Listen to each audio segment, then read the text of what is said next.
পশ্চিমবঙ্গে সম্পূর্ণ কেন্দ্রীয় বাহিনী দিয়ে লোকসভা নির্বাচন করানোর দাবিতে সরব হলো বিজেপি।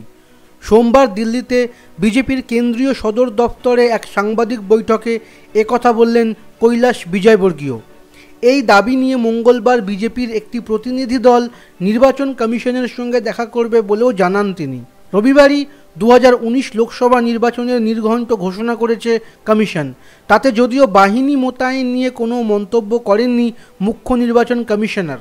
সোমবার পশ্চিমবঙ্গে সম্পূর্ণ কেন্দ্রীয় বাহিনী দিয়ে নির্বাচন করানোর দাবিতে সরব হলো বিজেপি। কৈলাস বিজয়বর্গীয়র দাবি, নির্বাচন প্রক্রিয়ার কোনো অংশে যেন নিরাপত্তার দায়িত্ব না পায় পশ্চিমবঙ্গ পুলিশ। এদিনের সাংবাদিক বৈঠকে কৈলাস বলেন, পশ্চিমবঙ্গের পুলিশের বিরুদ্ধে রাজনৈতিক প্রভাব কাজ করার ভুরি ভুরি অভিযোগ রয়েছে।